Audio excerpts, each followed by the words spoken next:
This presentation is going to be about infection control, hand washing, and applying PPE or personal protection equipment. So our objectives for this in-service are going to be to review the proper techniques for hand hygiene, what are isolation precautions and when do we use them, and we will specifically talk about contact precautions and droplet precautions, and then we are going to talk about PPE or personal protective equipment, what it is, when we use it, and how to properly take it on, put it on and take it off. So with hand washing, we know that hand washing is the single most important thing that you can do to prevent the spread of infection. We should always wash our hands when we are coming into contact with the residents. We should wash our hands before and after resident contact. We should wash our hands when they are visibly soiled. We should wash our hands whenever we have handled linen or garbage. You should always wash your hands after eating, sneezing, coughing, using the restroom. Those types of things are all indications for proper hand washing.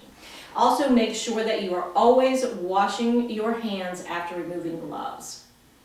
There is a proper way in a healthcare setting to wash your hands, and it's very, very important to make sure that you wash your hands for at least 20 seconds. But in addition to that, when you are washing your hands, you always want to make sure that your arms are angled downward. We want to make sure that the arms are not up, otherwise the contaminated dirty water will run down your arms. Make sure that you apply a generous amount of soap. You are lathering your entire hands as well as your wrists, and do make sure that you are washing your hands for 20 full seconds.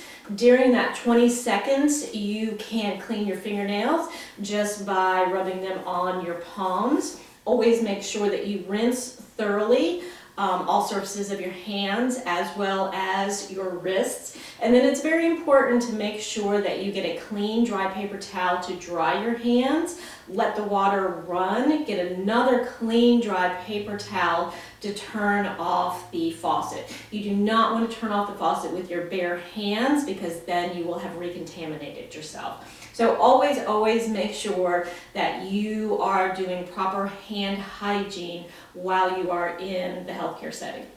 So now we're going to talk a little bit about isolation precautions. We're going to talk about what they are, why we use them. So isolation precautions are very important because these help to prevent the spread of contagious diseases that a resident might have. So we use isolation precautions to protect the residents, to protect visitors, as well as to protect ourselves. And it's always important to remember that there are two different levels of precautions in healthcare. We've all heard of standard precautions. Standard precautions just means that you're going to protect yourself whenever you are coming into contact with any type of blood or bodily fluid. And healthcare workers use this for everybody. So every time you think you might be at risk for coming into contact with blood or bodily fluids, you are going to use standard precautions. We take this a step further when a resident has something that is contagious, like the flu, and then we institute transmission-based precautions. And these are, once again, are used when we are trying to prevent the spread of something infectious. So we're going to look at two different type of transmission-based precautions. We're going to look at droplet and contact.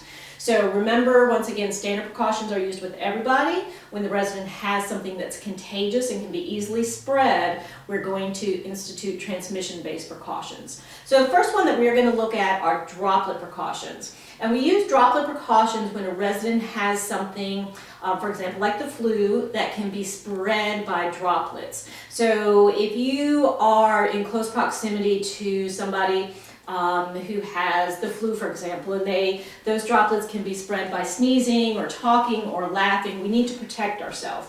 So if a resident is on droplet precautions, you are going to want to make sure that you are wearing a mask, you are going to be wearing gloves, and you will also be utilizing a gown. Okay, so with droplet precautions, all three pieces of PPE will be used: gown, gloves, and a mask.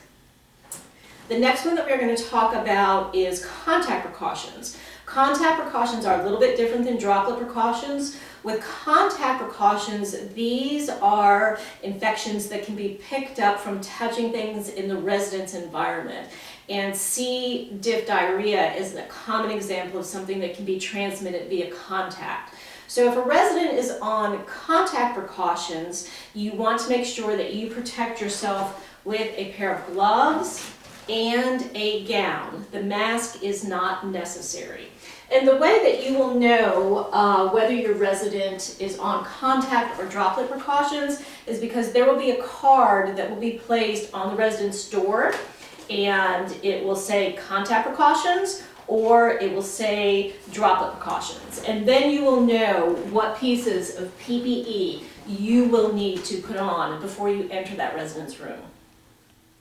So it's very important, the CDC does recommend a certain way of putting your PPE on as well as taking it off. So when we put PPE on, it's called donning, and when we take PPE off, it is called doffing. So I'm going to demonstrate to you the proper way to put your PPE on as well as take it off. And this is also the recommended order of putting it on as well as taking it off. And the reason why there is a particular order in regards to putting it on as well as taking it off all has to do with infection control. So when you are putting your PPE on, you want to put it on with a gown first, the mask second, and the gloves will go on last. When you are taking the PPE off, then you will start with the gloves, then you will remove the gown, and you will remove the mask last.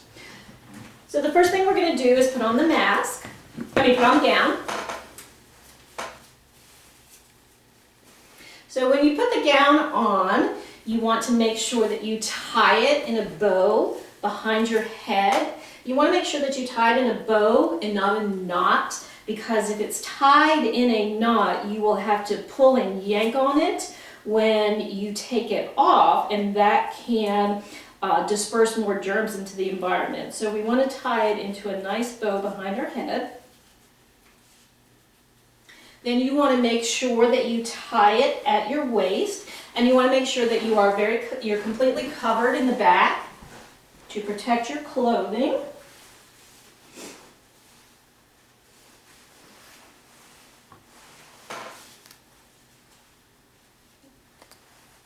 All right, and next we'll put on the mask. When you are putting on the mask, you do want to be aware that there is a wire rim, okay, and that is going to go around your nose.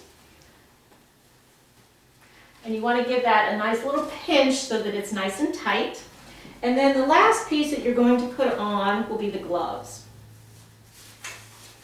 So when you put the gloves on, you do want to make sure that the cuff of your gown, or the sleeve of your gown, is completely tucked in to the cuff of your glove.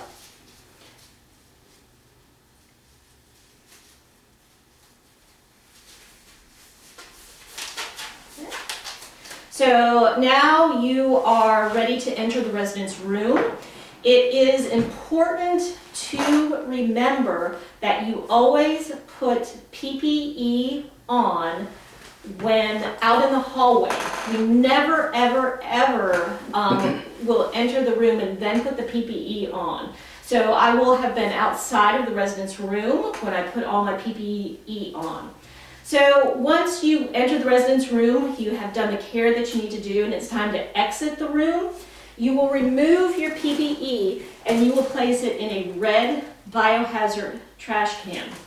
The red biohazard trash can should be located right at the door of the resident's room, and that way you can exit, you can remove your PPE in the room, and then you can immediately exit. So when we remove PPE, it's very important to make sure that you do not contaminate yourself. So we're going to remove the gloves first. So you want to make sure, you want to pinch at the palm, remove one glove. Okay. Take two fingers and go up underneath the cuff of the other glove. Drop that into your red biohazard. Next, we're going to take off the gown, and we're going to start at the waist. We want to avoid touching the gown with our bare hands as much as possible. Then you're going to undo your neck. You want to reach up and go and only touch the inside of the gown. Okay, pull it way out. Once again, only touch the inside of the gown. Hold it way out in front of you so that it's not touching your clothing. Roll it up. Put it into the red biohazard. Then remove the mask. Then you are going to immediately exit the room. You're going to sanitize your hands, and then you will go to the nearest sink and wash your hands the proper way for 20 full seconds. So it's very important to remember to always put your PPE on before you enter the room, and always remove the PPE before you exit the room.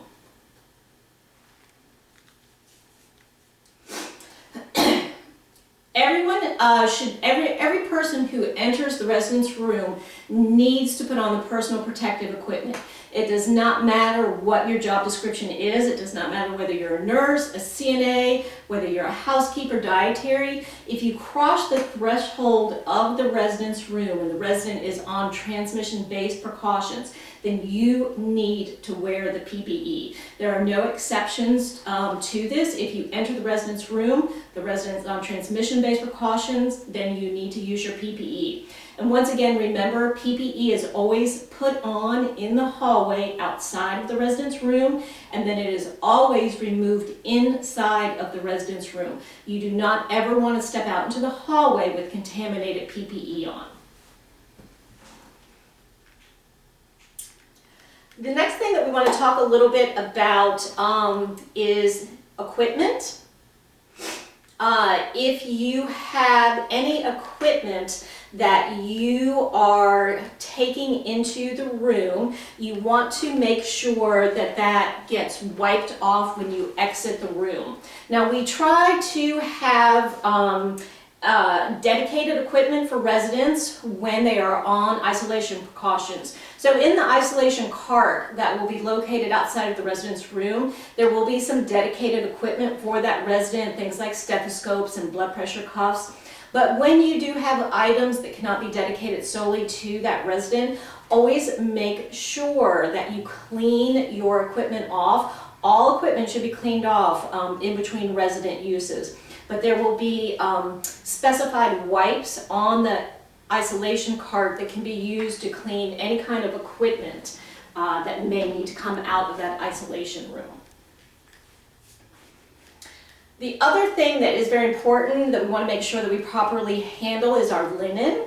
So when a resident is on isolation precautions, we have special linen bags that we can use, and they're marked with a red tab. And the nice thing about these is that they will degrade when they're thrown into the washing machine by laundry. So this way, when you are in the resident's room, you can avoid handling any kind of contaminated linen. So once again, always make sure that you are using the special linen bags that we have designated for isolation rooms. Same thing with trash. Any kind of contaminated trash, your PPE, your gown, your gloves, your mask, contaminated dressings or briefs, anything that is contaminated will need to go into your red biohazard trash. You do not want to put regular everyday trash into the red biohazard. Only put contaminated materials into your red biohazard. So just a couple of important things to remember. Remember once again that standard precautions are what we use with every single resident when we think we are going to come into contact with blood or bodily fluids. We take that a step further and we institute transmission-based precautions when the resident has some type of contagious infection that we are trying to prevent the spread of. And once again, remember, hand washing is the single most important thing that you can do to prevent the spread of infection. Always, always wash your hands at those indicated times that we already went over. And very important is to always make sure that you wash your hands with friction for at least 20 seconds. So remember, if a resident is on transmission-based precautions, if it's droplet precautions, you will be wearing a mask, you will be wearing gloves, and you will be wearing a gown. If the resident is on contact precautions, you will be wearing a gown as well as gloves. Thank you very much for listening to my presentation on infection control and personal protective equipment.